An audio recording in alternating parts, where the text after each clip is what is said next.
Welcome to all of you. आज 4 सितंबर है। 4 सितंबर को एसएससी एमटीएस के सभी शिफ्ट का एग्ज़ाम ख़त्म हो चुका है। तो जो भी क्वेश्चंस पूछे गए हैं इन सभी शिफ्ट के अंदर, इन सारे क्वेश्चंस को यहाँ पर हम लोग डिस्कस करेंगे। सभी क्वेश्चन जो यहाँ पर बताए जाएंगे आपको 100% जेन्यून और ऑथेंटिक क्वेश्चन है।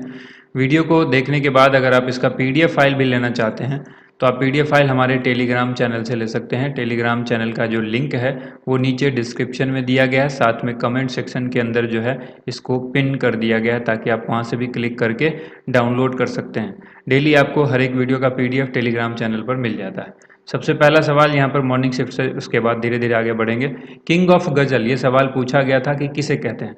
तो भारत में किंग ऑफ गज़ल जगजीत सिंह को कहा जाता है। इसके अलावा आप सवाल याद रखिएगा, जो इम्पोर्टेंट फैक्ट है वो आपको ध्यान रखना है कि मल्लिकाए गज़ल, गज़लों की रानी या मल्लिकाए गज़ल, ये कहते हैं बेगम अख्तर को। पाकिस्तान के किंग ऑफ गज़ल की बात अगर पूछा जाए तो ये मेहंदी हसन होंगे। ठीक है, तो इन तीनों सवाल को अच्छी तरह से आपको याद रखना है। 2019 में भारत रत्न सम्मान जो है वो किसको दिया गया था। तो 2019 में भारत रत्न सम्मान 3 व्यक्ति को दिया गया था। कौन कौन? नानाजी देशमुख, प्रणब मुखर्जी एंड भूपेन हजारिका। आज जो सवाल पूछा गया है वो भूपेन हजारिका से रिलेटेड सवाल था। ठीक है, इसके बाद क्वेश्चन है राष्ट्रीय जलमार्ग 2 किस नदी पर बना हुआ है। तो ये ब्रह्मपुत्र पर बना हुआ है। इसके बाद क्वेश्चन देखिए, अगला सवाल है ओडीआई टीम की रैंकिंग से रिलेटेड। यहाँ पर पूछा गया है कि वनडे इंटरनेशनल टीम में जो रैंकिंग है उसमें रैंकिंग क्या है। तो देखिए पाकिस्तान की रैंक, हम आपको यहाँ पे सारी ही रैंकिंग बता देते हैं। पाकिस्तान इस रैंकिंग में, ओडीआई रैंकिंग में नंबर 1 पोजीशन पर है, ऑस्ट्रेलिया 2nd पर है और भारत जो है वो 3rd पर है। T20 की बात करें तो T20 रैंकिंग में इंग्लैंड, ये भारत जो है वो पहले नंबर पर है, इंग्लैंड दूसरे नंबर पर है, पाकिस्तान तीसरे नंबर पर है। टेस्ट टीम की रैंकिंग की बात करें तो भारत इसमें नंबर 1 पर है, ऑस्ट्रेलिया दूसरे नंबर पर है और इंग्लैंड तीसरे नंबर पर है। ये तीनों ही रैंकिंग आपको अच्छी तरह से आनी चाहिए, इसको बिल्कुल अच्छी तरह से याद कर लीजिए, काफ़ी इंपॉर्टेंट है। Born again on the mountain, how I lost everything and found it back, ये पुस्तक है और इसके लेखक पूछा गया है अरुणिमा सिन्हा, इसके ऑथर का नाम है। ठीक है, इसके बाद क्वेश्चन है मौलिक कर्तव्य का वर्णन किस अनुच्छेद में है। तो अनुच्छेद 51 जो है काफ़ी इंपॉर्टेंट है, 51A या 51 क इसके अंतर्गत आता है। सबसे अधिक साक्षरता वाले राज्य या केंद्र शासित प्रदेश पूछा गया है। तो देखिए राज्य प्लस केंद्र शासित प्रदेश को मिला करके जब बात की जाएगी तो आंसर हो जाएगा केरल। केवल राज्य की बात होगी तो भी आंसर हो जाएगा केरल। और केवल अगर केंद्र शासित प्रदेश की बात आएगी तो आंसर होगा लक्षद्वीप। और दोनों को मिला करके अगर आपको तीनों का क्रम पूछे कि कौन है टॉप 3 राज्य केंद्र शासित प्रदेश मिला करके, तो पहले नंबर पर आएगा केरल, दूसरे नंबर पर आएगा लक्षद्वीप क्योंकि यहाँ पर मिला दिया गया है दोनों को, और तीसरे नंबर पर आएगा मिजोरम। 3rd पोजीशन मिजोरम की है।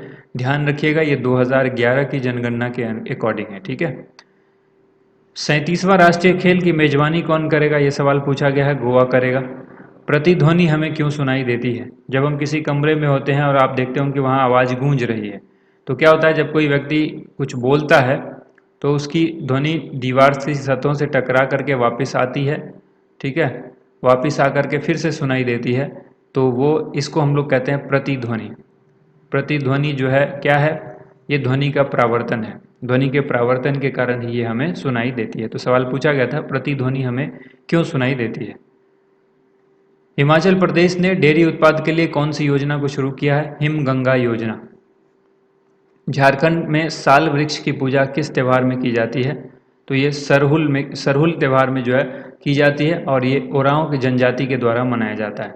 सवाल अब ऐसे भी पूछा जा रहा है कि सरहुल त्यौहार जो है झारखंड में, ऐसे भी पूछा जा सकता है किस जनजाति के द्वारा मनाया जाता है। तो ओरांव जनजाति यहाँ पर आंसर होगा। ठीक है, मुख्यतः ओरांव जनजाति, इसलिए आंसर हो जाएगा ओरांव।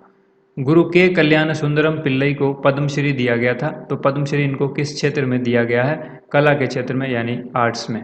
इनको 2023 के गणतंत्र दिवस के अवसर पर जो है ये मिला था पद्मश्री। बाल विवाह पर रोक संबंधी कानून सर्वप्रथम कब पारित हुआ था। तो ये जो अधिनियम पारित हुआ था ये 1929 में हुआ था। 2006 में नियम जो है वो संशोधन हुआ था। तो ऑप्शन में आपको कंफ्यूज करने के लिए संशोधन वाला डेट भी दिया गया था, इसमें दिया था 2006 भी। तो आंसर होगा 1929। विंग्स ऑफ फायर ये पुस्तक किसने लिखी है। तो इस पुस्तक के लेखक हैं डॉक्टर APJ अब्दुल कलाम। कौन है? Doctor APJ Abdul Kalam, wings of fire. इनको हम लोग मिसाइल मैन के नाम से भी जानते हैं, तो ये नाम भी याद रखिएगा, मिसाइल मैन ऑफ इंडिया कौन है? APJ अब्दुल कलाम। नटवरी लोक नृत्य शैली के शास्त्रीय नृत्य का अंग है, तो आंसर होगा कथक का। अनटचेबल ये एक पुस्तक है और इसके लेखक पूछा गया कौन है? मुल्क राज आनंद। पंडित रविशंकर कौन से वाद्य यंत्र से संबंधित हैं? तो ये सितार वादक हैं, आंसर हो जाएगा सितार। भारत के दोनों सदनों का चुनाव कौन करता है? तो निर्वाचन आयोग की जिम्मेदारी होती है दोनों सदनों का चुनाव कराना, और राज्य में भी राज्य निर्वाचन आयोग चुनाव कराता है विधानसभा की। तो आप ध्यान रखिएगा यहाँ पर सदन में जो दोनों सदन है कौन कौन है? लोकसभा और राज्यसभा, ठीक है। इसके बाद देखिए 1927 में मंदिर प्रवेश आंदोलन किसने शुरू किया था? डॉक्टर भीमराव अंबेडकर ने शुरू किया था। शंभू महाराज का संबंध जो है वो किस घराने से है? तो आंसर होगा लखनऊ से।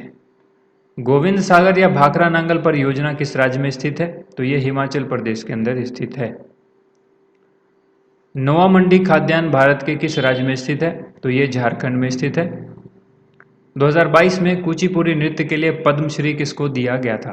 किस नृत्य के लिए? तो कुचिपुड़ी नृत्य के लिए। कब? 2022 में। किन को दिया गया? पद्मजा रेड्डी को। नाम याद रखिएगा, पद्मजा रेड्डी, ये सवाल पूछा गया है। बिरसा मुंडा अंतर्राष्ट्रीय हॉकी स्टेडियम कहाँ पर स्थित है? तो ये ओडिशा राज्य में स्थित है। उसके बाद पूछा गया है का शाद मस्ती, ठीक है, का शाद मस्ती उत्सव मणिपुर के किस जनजाति के द्वारा मनाया जाता है? पहले तो आपको याद रखना है कहाँ मनाया जाता है, मणिपुर में। किस जनजाति से? देखिए यहाँ पे सवाल पूछ दिया गया है जनजाति से रिलेटेड, तो खासी जयंती के द्वारा मनाया जाता है। पानीपत की तीसरी लड़ाई कब हुई थी? 1526 ईस्वी में। पहली कब हुई थी? ये भी याद रखना है। दूसरी कब हुई थी? ये भी याद रखना है। और तीनों लड़ाई में किसके किसके बीच हुई? कौन जीता कौन हारा? इसको भी याद रखना है, यहाँ से सवाल बनता है। Sita an illustrated retelling of the Ramayana, इस पुस्तक के लेखक कौन है? देवदत्त पटनायक। अगला सवाल है बुद्ध पूर्णिमा हिंदू कैलेंडर के अनुसार किस महीने में मनाया जाता है? वैशाख महीने में। उसके बाद देखिए अफगानिस्तान की आधिकारिक भाषा पूछी गई थी कि कौन है।